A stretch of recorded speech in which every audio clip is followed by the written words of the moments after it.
Welcome back to Arcadia, everybody, and the card game I have been working on for, I don't know, about 2 months now? That's right, about 2 months ago, we started digging this gigantic hole down here and ended up using some TNT dupers here, these bad boys, these bad boys over here to finish out clearing this room, and now it is entirely full of redstone. Yes, all this redstone has been brought over from my creative world where I designed this game over quite a few weeks, and now it's finally ready to play on Arcadia. But what is this game, you may be asking? Well, it is a deck builder roguelike with 10 bosses to beat, and you have to go through all of them to be able to beat them. And it is a bit different than most deck builders in that your deck persists between runs. This is more about crafting your deck over the course of many games. But it is very simple to play. All you have to do is input a deck of cards, pull out some of these amazing cards to decide what to play, and then try to get through the game by dealing damage to the bosses and preventing your health from getting down to 0. As you progress further and further through the boss rush,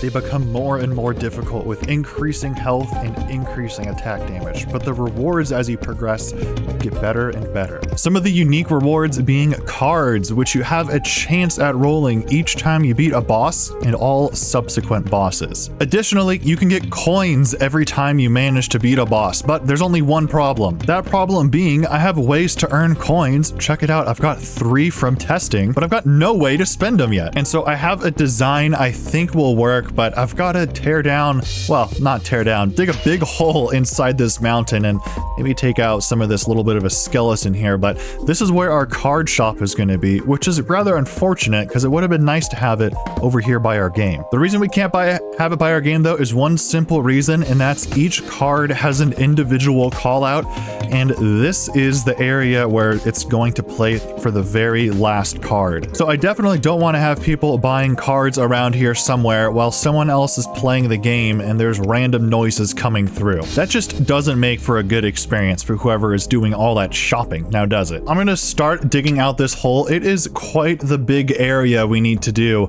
It's I don't know, like 20 by 20 or something. So while I'm doing that, why don't you check out this clip with Jaffa where he helped me get this guardian over here. Hey Jaffa. Hello. Oh, just the man I wanted to see.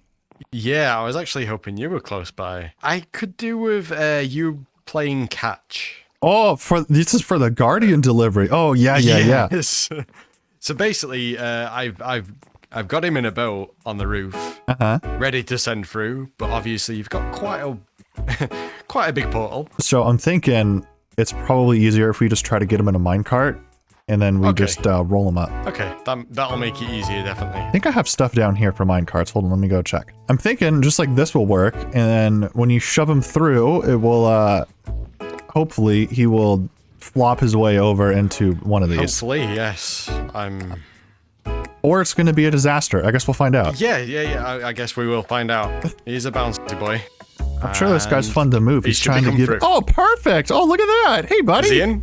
How's it going? It worked exactly like I was hoping. Hey, buddy. Wow, he doesn't even know how to shoot me. He's so polite. He's very confused. Yeah. Oh, he's going for me. Oh, he doesn't like you, apparently. Yeah, I wonder why. Definitely nothing to do with kidnapping or anything. Wow, no, okay. Stealing him from his home, yeah. So, I do have a lot of diamonds I could give you, but, so this is my card game, which is getting debugged right now. And here's what I'm thinking. I'm thinking, a lot of people help me out, so there's a lot of people that are going to get things, but what I'm thinking is, I can give you 2 coins, which will be very good for the game for later. They essentially let you buy booster packs for the cards. So I'm thinking, how about I write you an IOU, because they're not in the server pack yet, so you won't be able to see them. But I'll write you an IOU, and I'll get you 2 coins, which should be, I think, enough to get 1 pack. That sounds good to me. So that sounds good to me. Okay, cool. Okay, perfect. Here, let me write a little IOU. Okay, this sign is just making me want to open the barrel, but I'll resist. There you go. Yeah, no opening the barrel. Right, I will leave you to it. All right, see you, Jaffa. Thanks again for the delivery. See you when I see you. Bye-bye.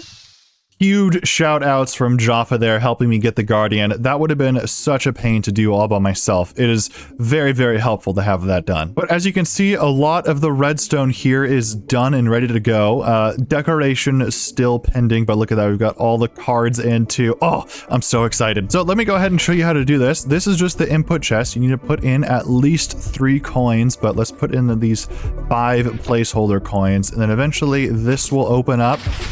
And this shop is very similar to Decked Out. I basically just ripped out a lot of this. And you see some flashing lights down there, but check it out. The cards are going up, available for purchase. So it looks like we got 3 over there and we got 2 over here we could possibly choose from. Let's see what we got over here. We got Sacred Well. If a card was burnt this turn, gain base mana again. Gain 4 strength, burn all cards. And then it's very simple. All you do is you just select which card you want. You only get to choose 1 at a time. Boop. And then there we go, our card. You see it flying around, and eventually we're gonna have some more decoration in here, but I wanted to show you a little bit of this stuff down below, because figuring out which one of these banks to go to is pretty important. So the way we figure out which bank to go to is these 5 selectors here, and they correspond to red goes to this one, orange goes to this one. These are both common cards. We have yellow goes to this one in the back, which is rare cards. And then green and blue go to these 2 over here, which are uncommon cards. Those ones with the blue banner on top, like this one, Fire Aspect. The way that we choose banks is based on this dropper right here. And you can tell bank 1 right here and bank 2, they each have a 2 in 7 chance of being selected. And then banks 3, 4, and 5 each have a 1 in 7 chance. But bank 5 is a little bit special. Bank 5 is this yellow one, which goes down here into another randomizer. So there's an additional 1 in 2 chance that this rare one gets selected. And the way that math works, that ends up coming out to be a 1 in 14 chance that a rare card is selected. So decently rare, right? And you may be asking yourself, well, if this thing fails to select a rare card, what ends up happening? Well, it goes over here to this pink line and it just draws another bankroll. So you get another chance at one of the other cards in here. However, something special can happen if you draw a lot of cards. So this bank is bank 1, which can have 6 cards. The problem is, if you hit this 6 times, you've drawn all the cards you can. So if you draw 7 cards from bank 1, well, you've lost a card there. So it's a little bit of a question of, hey, do you just throw in all your coins and just hope that you get a lot more chances, or do you maybe spend less coins to try to not have repeat banks that end up burning cards? Of course, this is very easy to switch over so that you never get repeats, but I think this is a good balance so people don't just put in 32 coins, which is how many total cards there are, and just get all the options. I think that's a little bit unfair. I want to show you a little bit what happens if we put in 32 gold nuggets. Eventually we'll be able to go through this door, and then when we look down here, you can see all of these lines going. So each one of these is selecting a different bank. So there's red, orange, orange, pink, red, blue, orange. So I hope that makes a little bit of sense to you. Each one of these things going off is selecting a card to show up. So you can tell there's a bunch up. These are not as rare. They're not as much coming up, and these are also slowly coming up at the same time. So I'm hoping that encourages people to sort of make decisions about, hey, do I need to spend all my coins? Do I only spend them when I have 3, the minimum? What do I do? That being said, I suppose I should go ahead and finish decorating this, because this is definitely not the final design. In case you're wondering what this is, the card is going to drop down from the ceiling somewhere and land right here with a nice little ding. But that's enough blabbering. Why don't we do something we haven't done in a decent amount of time, which is a nice little spin. Isn't this area absolutely amazing? I'm so excited for people to come in here and experience the shop for the first time. The cards popping up. Oh my gosh, it's going to be absolutely amazing. So something I tried to do here is keep a lot of the surrounding dark. You can tell it's, you know, the ceiling is, you can see a little bit of depth there because of the archways, but it's very, very dark. The main attention is supposed to be on these areas around here, which is obviously where the cards are going to be. Then also did this other trick here in the middle. These blocks are obviously way lighter than the surrounding blocks here, aside from this snow. know, and sort of that draws your eye into the middle, because if you remember, this is where the card is going to come falling down the middle. In fact, why don't we go through the whole process of getting a card? Out here, of course, we have a little bit of greenery, just some nice entryway. I have a book I need to write here about how to get inside. And then if we fly around out here just a little bit, we got this super nice cave right here with a stairway up to here pending. But it's this really nice area just tucked into this cave with a little bit of light in here, so it might pique your interest. Anyway, why don't we go ahead and try to put in some coins? So I labeled this 3 to 32 coins. That's the max I'm gonna let people put in. But we'll just go ahead and put in 5, and just like last time, the door is gonna open for us to get right in. And then I have a pick of shame here as well, in case that happens and they get stuck. But I also have a little bit of a secret button down there for me. Hopefully no one finds that. But check it out. Here are our cards up. So we got 4 over there, and there should be one more. There's one more right there, protection. Oh, super cool. But let's go ahead and take, I want to take defending strike. Deal 5 damage, gain 5 block. He protect, but he also attack. And so in just a minute, there should be the card falling down right here and going ding for us. Let's see. Ding. Oh, isn't that nice? Now, I do wish this was a little bit lighter, and I don't have a super good solution for that. So if anyone knows of a way to like make this more of a spotlight coming down, that would be greatly appreciated, because right now it's pretty dark. It's hard to see. Anyway, now that we have that all done, of course, aside from the stairway to get up there, but that's a future Michael problem, there's something else we have to do, and that is make the starter shop. So I have this barrel here with a couple cards in here, but these are going to be display models inside of our shop. So I have this idea. You know what? Let's go to the shopping district. I am planning on putting a shop right over here next to this amazing custom tree that Taffy did.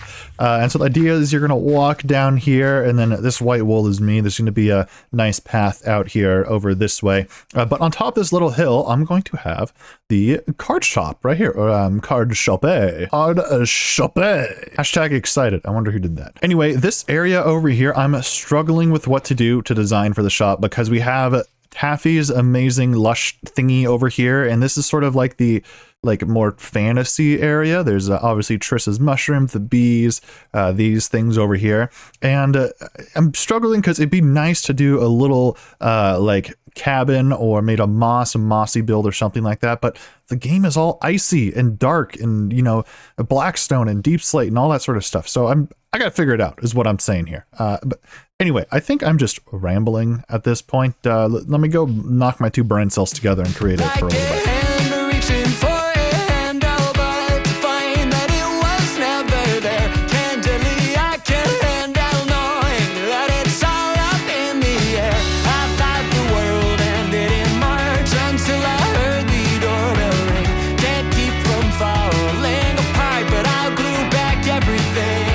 Well, as you can tell, I decided to go with the little mossy thing. This design is a lot similar to sort of the buildings I have out over by my lake, the diorite-based ones. But yeah, I got this cute little house on the hill, and then if we go inside, there's 2 floors here. So down here, I'm going to have just like the initial box pickup, and then maybe a couple more things, just how people can go, where to go, what to do for the shop, things like that. And then if people want further details up here, I'm going to have more detailed explanations of different card types on the wall. There's going to be the banners here that are over by the game. That sort of thing is up for this floor. But I really like this building and the way it's placed. It's built into this wall a little bit. So you can see I terraformed the bottom half of this mountain. So it looks like it's sort of being built out of this, just like a castle crag or something. And then of course our cute little chimney up there. It's so adorable. Now, there's actually a couple more things we need to do. The roof is not supposed to be just solid moss. Actually, in here, I think I've brought over a bunch already. Yeah, I brought over a bunch. So we're going to put a whole bunch of this greenery and plants up there. And of course, some lanterns too, because I don't think it's spawn proof. So we got to go and green it up there. Right? It's just a boring, flat, mossy roof right now, which is no fun. So why don't we go and liven it up a bit?